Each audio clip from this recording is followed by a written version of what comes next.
Hello friends, स्वागत करता हूं मैं अपने यूट्यूब चैनल टीम वैकेंसी गुरु पर। तो दोस्तों, आज के इस वीडियो के माध्यम से बीटीएससी एएनएम 10,700 की रिगार्डिंग में एक बहुत ही महत्वपूर्ण जानकारी मैं आप सभी को बताने वाला हूं। जो भी स्टूडेंट्स इस बहाली में आवेदन किए हैं, एग्जाम दिए हैं, उन सभी के मोबाइल पर बीटीएससी एक मैसेज भेज रहा है। अब ये मैसेज का क्या अर्थ है वो मैं आपको बताऊंगा, मैसेज क्या है वो भी आपको बताएंगे, और मैसेज क्यों भेजा जा रहा है वो भी आपको बताने का प्रयास करेंगे। तो वीडियो के लास्ट तक बने रहिएगा। जो भी स्टूडेंट्स इस चैनल पर नए आए हो, चैनल को सब्सक्राइब करके बेल नोटिफिकेशन ऑल सेट कर लीजिएगा। अब चलिए दोस्तों, जानकारी के ऊपर चलते हैं। तो दोस्तों, सबसे पहले तो मैं आपको बता देना चाहता हूं, जो भी स्टूडेंट्स एग्जाम दिए थे, आवेदन किए थे 10,700 बहाली में, वो भी अगर अपना जीमेल खोलेंगे तो उनको पता चलेगा कि बीटीएससी की ओर से अभी भी यहां पर मैसेज आ रहा है। मैं एक अभ्यर्थी को यहां पर दिखा देना चाहता हूं। यहां पर देखिए, ये इनका आज का मैसेज है, ये यहां पर कल का मैसेज है, और इसी प्रकार से कई दिनों से, जी हाँ दोस्तों, डेली मैसेज आएगा, ये एकदम निश्चित है।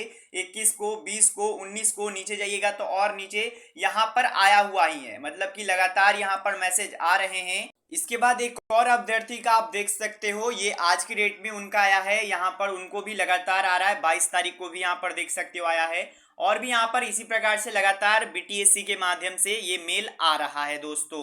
अब मेल में क्या है, तो जैसे ही आप इस जो मेल को यहाँ पर खोलोगे, जो कि आ रहा है सभी एएनएम को, तो यहाँ पर आपको देखने को मिलेगा कि ये स्कोर कार्ड को लेकर के ही मैसेज अभी तक आ रहा है।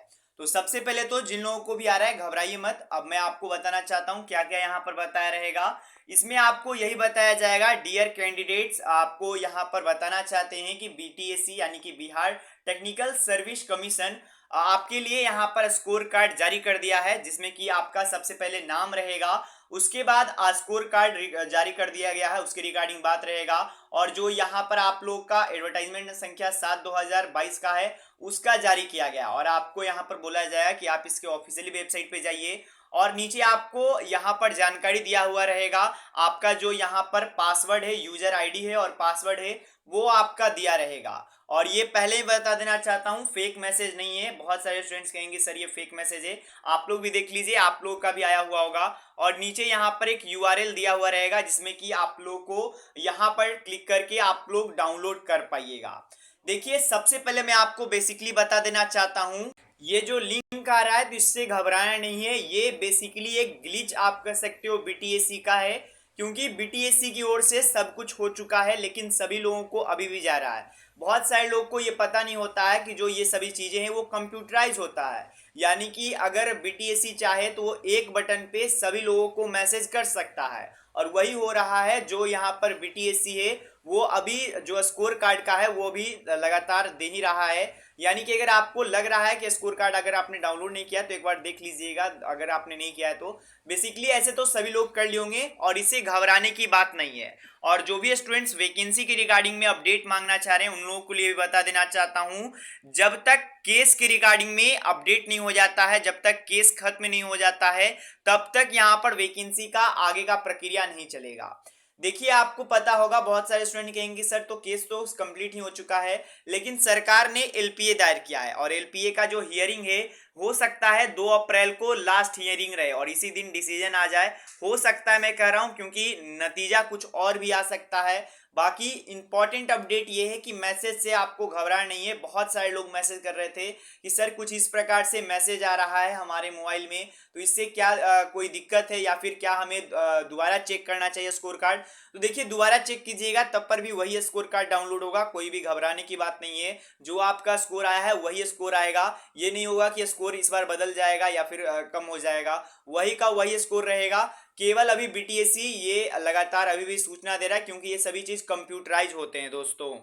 बाकी आपको पता होगा, ये प्रक्रिया था वो तो काउंसलिंग भी ले लिया गया है, जो भी स्टूडेंट्स क्वालिफाइड हुए हैं तो ये एकदम आप लोग अब घबराइए मत। अब जो भी वैकेंसी के आधार पे, जो भी आधार पे होता है, चाहे वो 2018 की नियमावली पे आधार पे होता है, चाहे वो आपका 2023 के नियमावली के अनुसार होता है, अब देखना ये होगा कि बीटीएससी क्या करती है। क्या अगर 2018 की नियमावली पे दे दिया जाता है तो क्या फिर से एलपीए या फिर आपका ये ऊपर, हाँ, सुप्रीम कोर्ट जाती है या नहीं जाती है।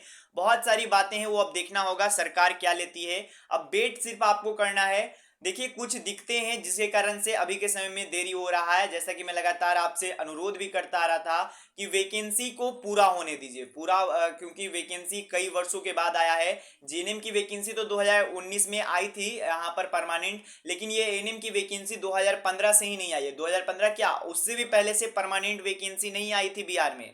संविदा के आधार पे 8853 आया भी था, लेकिन परमानेंट वैकेंसी काफी समय से नहीं आया था। तो उसके बाद जब आती है वैकेंसी तो यही होता है। आप ही समझिए, जब स्वास्थ्य मंत्री मंगल पांडे थे उसी के समय की ये वैकेंसी आई, और उसके बाद यहाँ पर स्वास्थ्य मंत्री बन गए जो कि तेजस्वी यादव, और उसके बाद फिर से स्वास्थ्य मंत्री मंगल पांडे बन चुके हैं। लेकिन जो प्रक्रिया है वो अभी कहिए तो स्टार्टिंग फेज में ही है।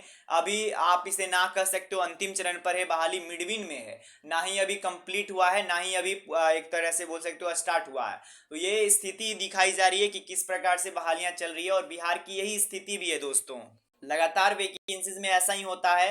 बाकी अब देखिए, जैसे ही कोई अपडेट आता है मैं आप सभी को बता दूंगा दोस्तों। अभी के लिए मैं यही बता देना चाहता हूं, बीटीएससी एएनएम 10,007 सुनू पर 2 केस हुआ है, और दोनों केस प्रक्रिया में है। एक का डेट अभी नहीं आया है, जो हमारे क्वालिफाइड स्टूडेंट्स हैं उन लोगों ने किया है, तो उसका डेट अभी नहीं जारी हुआ है कि हियरिंग कब होगा। लेकिन दूसरा दूसरा केस है जो कि सरकार ने एलपीए दायर किया है, उसका डेट 2 अप्रैल है। 2 अप्रैल यानी कि कुछ ही दिनों में अंतराल में यहाँ पर इसका सुनवाई है। और अखबारों के माध्यम से तो यही बताया गया है कि इसका जो हियरिंग होगा उसी दिन अंतिम सुनवाई किया जाएगा। अब देखिए क्या होता है क्या नहीं होता है।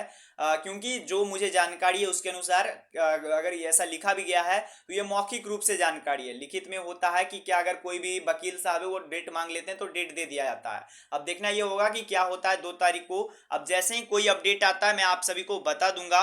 और ये बीटीएससी का नया वेबसाइट है, इस पर आप लोग अब जो भी वैकेंसी को लेकर के वेट करेंगे स्टूडेंट्स, क्योंकि न्यू वैकेंसी भी आप लोग को जल्द देखने को मिलेगा। तो यहाँ से आप लोग इंपॉर्टेंट नोटिस पे जाकर के सभी कुछ देख पाइएगा। बीटीएससी की ओर से ये भी एक अच्छा शुरुआत किया गया कि नया नया वेबसाइट और नया नियमावली तैयार किया गया है। सब कुछ एकदम स्टार्टिंग फेज में किया गया है दोस्तों। तो बाकी अभी बीटीएससी के साइट पर कोई भी सूचना नहीं आया है किसी के भी रिगार्डिंग में। 2 सूचना है, एक जो दिव्यांग लोग थे उन लोगों का काउंसलिंग के रिगार्डिंग में था, और एक और सूचना है। बाकी अभी कोई लेटेस्ट सूचना नहीं आया है। जैसे ही कोई अपडेट और कोई भी सूचना आता है मैं आप सभी को बता दूंगा। तो इस वीडियो के माध्यम से यही कुछ जानकारी देना था। अगर आपको जानकारी पसंद आई हो, चैनल को सब्सक्राइब करना भूलिएगा।